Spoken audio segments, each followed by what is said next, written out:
कोल्हापूर जिल्ह्यामधील एकूण 68 जिल्हा परिषद गट आणि 136 पंचायत समिती गणासाठी 7 फेब्रुवारी 2026 रोजी मतदान होणार आहे।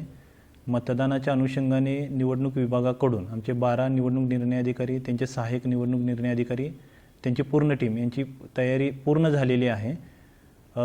एकूण 2691 मतदान केंद्रावरती आपल्या 15,000पेक्षा जास्त मतदान कर्मचारी आणि अधिकाऱ्यांच्या माध्यमातून मतदान प्रक्रिया पार पाडली जाणार आहे।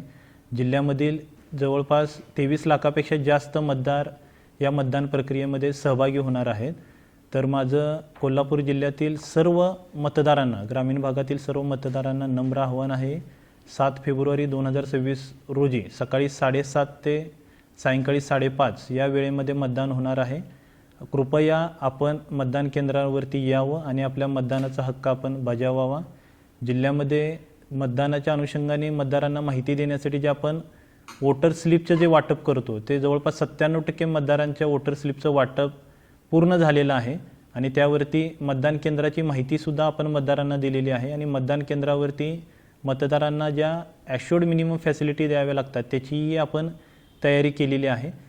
आणि 7 फेब्रुवारी रोजी मतदानाच्या दिवशी ग्रामीण भागामध्ये सुट्टीसुद्धा निवडणूक विभागामार्फत जाहीर करण्यात आलेली आहे।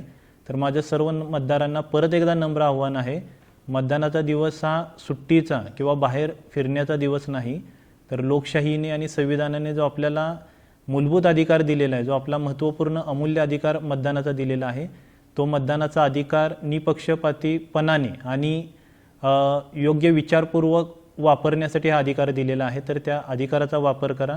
प्रत्येक निवडणुकीमध्ये लोकसभा, विधानसभा, नगरपालिका, महानगरपालिका निवडणुकीमध्ये कोल्हापूर जिल्ह्यामधील मतदानाची टक्केवारी ही आघाडीवरती राहिलेली आहे। तर या निवडणुकीमध्ये सुद्धा आपल्या हायेस्ट मतदानाच्या टक्केवारीचा रेकॉर्ड तसाच ठेवूया आणि सर्वांनी 100% मतदारांनी मतदान केंद्रावरती येऊन मतदान प्रक्रियेमध्ये सहभागी होऊन लोकशाही सुदृढ होण्यासाठी सहभागी होऊया, ही एक विनंती मी सर्वांना करतो। आणि सर्व निवडणूक यंत्रणा ही निवडणूक प्रक्रिया निष्पक्ष वातावरणात, पारदर्शक वातावरणात आणि मतदारांना चांगला अनुभव देण्याच्या अनुषंगाने, काम करण्याच्या अनुषंगाने सज्ज झालेली आहे। मतदारांनी सुद्धा समोर यावं। धन्यवाद।